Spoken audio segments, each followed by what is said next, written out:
करेंगे। और अगर नरेंद्र मोदी ने गुजरात में मुसलमानों को विकास दिया है तो हम उन्हें क्यों ना वोट दें? हम क्यों ये सोचे कि हम मुसलमान को वोट करें, हम हिंदू को वोट करें? देखिए, बहुत अच्छी बात आपने कही है और मैं ये मानता हूं, लेकिन आप ये देखिए, जो नौकरी मिलती है, क्या कोई चीफ मिनिस्टर के नॉमिनेट करता है? उसका इम्तिहान होता है, उसका इंटरव्यू होता है, उसके आधार पर जो अच्छा दिखेगा, जो अच्छा परफॉर्म करेगा, उसको नौकरी मिलेगी। अब मैं इनका जवाब तो ये आप दे नहीं रहे। जो प्री मैट्रिक स्कॉलरशिप में जो बिल्कुल मौलाना आजाद फाउंडेशन के माध्यम से पूरे हिंदुस्तान भर के लिए योजना है, गुजरात के साहब आप कोशिश कर रहे हैं और जाहिर सी बात है। अब जरा नीरज जी को इस चर्चा में मेरी बात सुनिए, मेरी बात सुनिए। मैंने बात पूरी नहीं की है जी, बताइए। मैंने बात पूरी नहीं की है। मैं बताना चाहता हूं कि उसमें जब कुछ लोग हाईकोर्ट गए, हाईकोर्ट ने उन्होंने डायरेक्ट किया कि स्कॉलरशिप देना शुरू करें, तो ये सुप्रीम कोर्ट चले जाते हैं अपील में। सुप्रीम कोर्ट ने भी आदेश दिया। साहब इतना लंबा कौन सुनेगा, जरा आप ही बताइए। आप हाईकोर्ट सुप्रीम कोर्ट बता रहे हैं, सीधे तौर पर आप कोशिश कर रहे हैं और बीजेपी करती दिख रही है, ये बात है। नीरज जी हम आपको भी इस चर्चा में शामिल करते हैं। जरा ये बताइए नीरज जी, आप ये विकास की बात कर रहे हैं, हम आते हैं उस पर। पुनिया साहब हम उस पर वापस आ रहे हैं। जरा नीरज जी से एक सवाल ले लीजिए। कौन सी भागीदारी है? कौन सी भागीदारी, कौन सा विकास है? चलिए नीरज जी आपकी सरकार भी अलग से आपकी सरकार भी हर किसी को साथ लेकर चलने का दावा करती है। जरा ये बताइए कि आपके यहां ये अनुपात क्यों नहीं है? आपकी सरकार क्यों नहीं वो सब कुछ लागू कर पाती जिसके लिए आप सब दावा कर रहे हैं पिछले 7 साल से? नहीं, ये कौन कह रहा है? आप अपना गलत बातें मत कहिए। नहीं, संदर्भ ये है कि अगर आप कहते हैं कि आप गुजरात का प्रतिशत लेके बैठ गए, नीरज जी का प्रतिशत लेके बैठ गए और बाकी जगह बताइए। अजय जी नीरज जी मैं आपसे जानना चाहता हूं नीरज जी कि बिहार में एक तरफा नहीं एक तरफा नहीं है। माफ कीजिएगा पुनिया साहब माफ कीजिएगा, मैं आंकड़े पूरे दे रहा हूं, ऐसा मत समझिए कि मैं सिर्फ गुजरात की बात कर रहा हूं। अभी बिहार की बात करते हैं क्योंकि नीरज जी हमारे साथ हैं।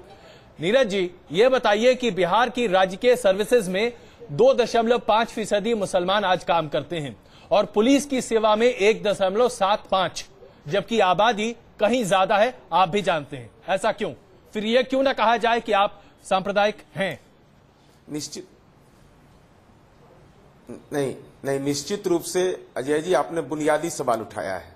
यह बुनियादी सवाल है कि उनकी हिस्सेदारी क्यों कम है। हमारी यह समझ है और हम उस समझ के आधार पर काम कर रहे हैं अजय जी।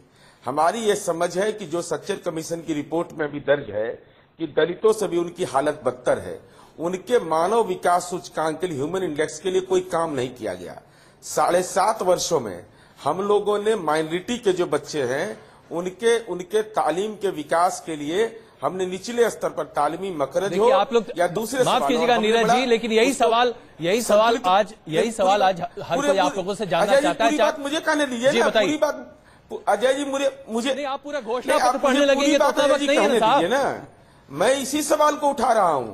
आप सवाल संक्षिप्त करिए, छोटे में करिए। मैं इसी सवाल, आपके सवाल को तो मैं जवाब दे रहा हूं। आपके सवाल का सीधा जवाब ये है कि जो अल्पसंख्यक बिरादरी के लोग हैं उनका शैक्षणिक स्तर इस कदर नहीं विकसित हुआ था बिहार में आजादी के इतने लंबे अरसे के बाद। इसी के चलते समाज के मुख्य धारा से पीछे थे।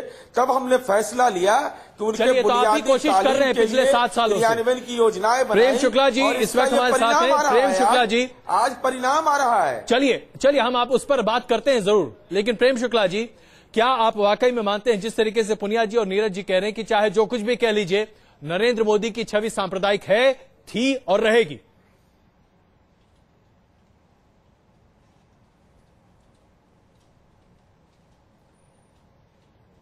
प्रेम शुक्ला जी शायद इस वक्त हमारे साथ नहीं है। आइए जरा अपने दर्शकों के बीच में एक बार फिर चलते हैं। हाँ, किससे सवाल लेना चाहते हैं? मेरा सवाल पीएल पुनिया जी से है। आप लोग एकदम पुनिया जी के पीछे हाथ धो के पड़ गए। नहीं, हाथ धो के नहीं पीछे पड़े हैं क्योंकि वो कांग्रेस में है और सेंटर में भी कांग्रेस है। मेरा सवाल आपसे ये है सर कि आज के दिन में लोग नरेंद्र मोदी पे ये बोलते हैं कि वो सांप्रदायिक हैं, वो मुसलमानों को नहीं चाहते हैं और मुसलमानों से नफरत करते हैं। ऐसी घोषणाएं और भाषणों में हमने देखा है और सुना है। सवाल जल्दी, बहुत इतना मैं टाइम ये आपसे पूछना चाहता हूं कि 20% जो मुसलमान हैं उसको सिर्फ और सिर्फ वोट बैंक के पीछे क्यों एक्सप्लॉइट किया जा रहा है? उनको आपकी गवर्नमेंट ने ऐसा क्या किया है पढ़ा के? पुनिया साहब, यही सवाल जो घुमाकर मैंने पहले आपसे पूछा था, अब सीधा आपके सामने।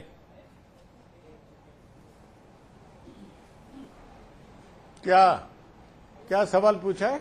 इन्होंने ये सवाल पूछा कि 20% मुसलमानों को आप लोग इतना ज्यादा तवज्जो क्यों देना चाहते हैं, ये वोट बैंक पॉलिटिक्स क्यों?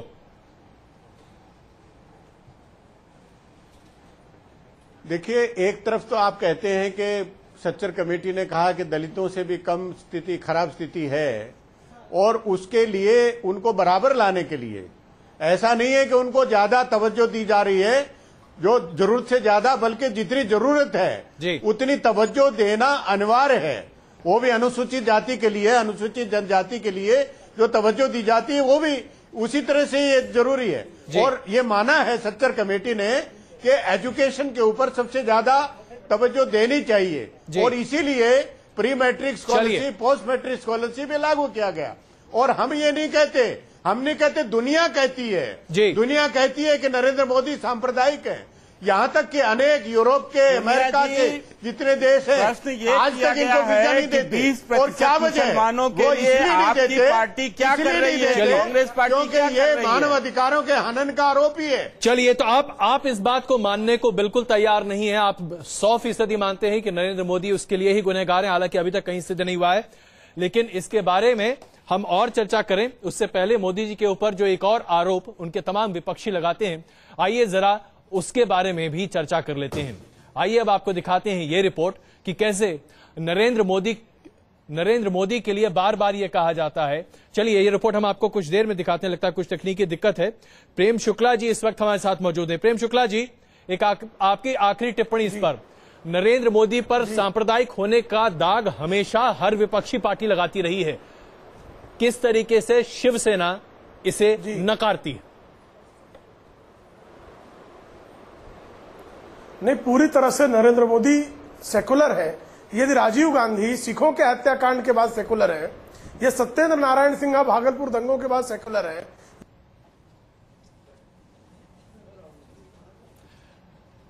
लगता है फिर कोई तकनीकी दिक्कत है, इसकी वजह से थोड़ी सी तकलीफ हो रही है। हम प्रेम जी के पास दोबारा चलते हैं, लेकिन आइए हमारे साथ 3 नए मेहमान हमारे साथ जुड़ रहे हैं, उनका तारुफ मैं आपसे करा दूं। वरिष्ठ पत्रकार राहुल देव जी, उर्मिलेश जी, और साथ ही साथ मनीष सिसोदिया, जो एक जमाने में पत्रकार हुआ करते थे लेकिन आज आम पार्टी के नेता इस वक्त हमारे साथ मौजूद हैं। आप सबको इस चर्चा में स्वागत करता हूं। और राहुल देव जी, इससे पहले किसको हम और आगे बढ़ाएं, नरेंद्र मोदी सांप्रदायिक हैं या नहीं, आपकी क्या विचार है? निश्चित है वो सांप्रदायिक नहीं है, ये तो मतलब उनकी पार्टी को छोड़कर शायद और कोई नहीं कहेगा जी। मैं कम से कम, मुझे ऐसा लगता है, उन्होंने अपनी ओर से कोई गंभीर कोशिश इतने वर्षों में नहीं की है ये दिखाने के लिए कि वो सांप्रदायिक नहीं है। उनके कई जो मैं कहूँगा कि कॉन्शियस अनकॉन्शियस जो प्रतिक्रियाएं, जो उनका व्यवहार सामने आया है, उस पर साफ दिखता है कि वो इस पक्ष को हमेशा बचा कर बोलते हैं, बचा कर रखते हैं, बचा कर बरतते हैं जी। और मुझे एक ही चीज, एक अगर मैं घटना की याद करूं अजय, की उन्होंने एक मुस्लिम नेताओं को वहीं अपने अहमदाबाद में एक मंच पे बुलाया था, उनका सम्मान वगैरह हो रहा था, तो किसी ने, एक नेता ने सहज भाव से उनको टोपी पहनाने की कोशिश की थी। उन्होंने बिल्कुल उनकी जो सहज स्वाभाविक प्रतिक्रिया थी, बड़ी तल्खी के साथ उन्होंने वो नहीं पहना, वही बताती है कि भीतर क्या है। और मैं समझता हूं कि ये गौर किया जाना चाहिए कि अपनी ओर से उन्होंने कभी ये जताने की भी ज्यादा कोशिश नहीं की कि वो दोनों हिंदू मुसलमानों और सबको समदृष्टि से देखते हैं। बिल्कुल, राहुल देव जी, आपने जो बात की इस पर विजय शंकर शाह से अपनी प्रतिक्रिया देना चाहते हैं।